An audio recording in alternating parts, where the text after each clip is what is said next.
मुझे ऐसा लगता है कि सम्माननीय मुख्यमंत्री जी की नेता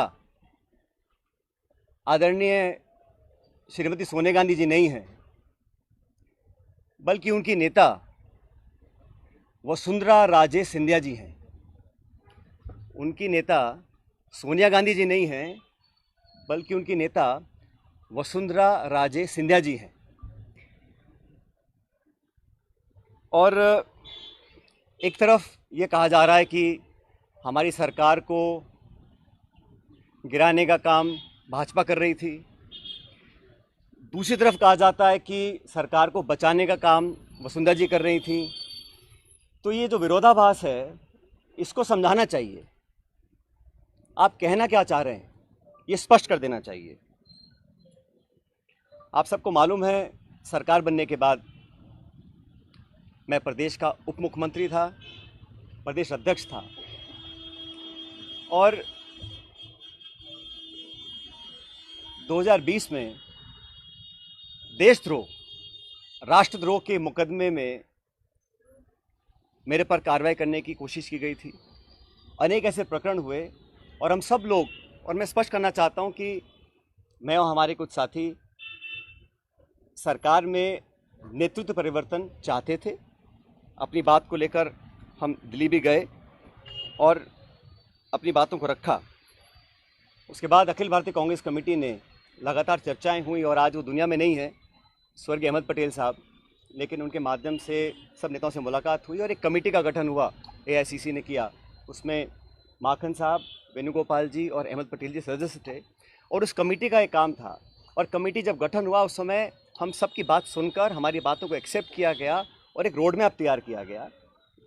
बहुत सारी बातें उसमें थी, मैं उसका उल्लेख नहीं करूँगा, लेकिन कमेटी का गठन हुआ और उसके बाद से हम सब ने, चाहे वो राज्यसभा के चुनाव हों, चाहे विधानसभा में मतदान हो, पार्टी का प्रचार हो, कांग्रेस को मजबूत और ताकतवर बनाने के लिए हम सभी साथियों ने जी जान से कोशिश की और मेहनत की। और 2.5 साल का जो कार्यकाल निकला वो इस बात का प्रतीक है।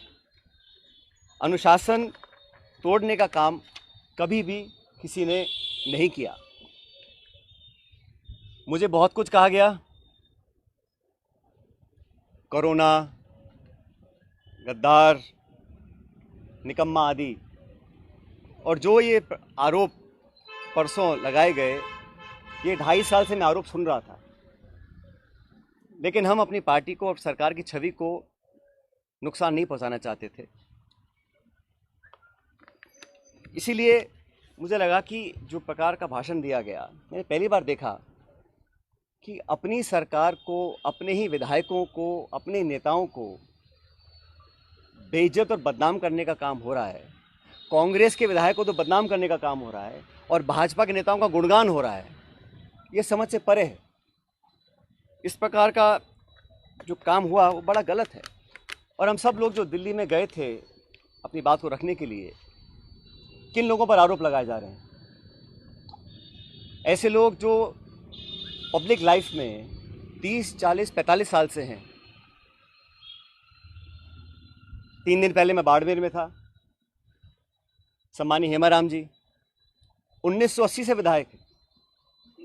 उनकी क्या छवि है, मतदाता, पब्लिक, उनके क्षेत्र के लोग उनको अच्छी तरह जानते हैं, उनकी क्या क्रेडिबिलिटी है और क्या पब्लिक लाइफ में उनका अब तक का इतिहास रहा।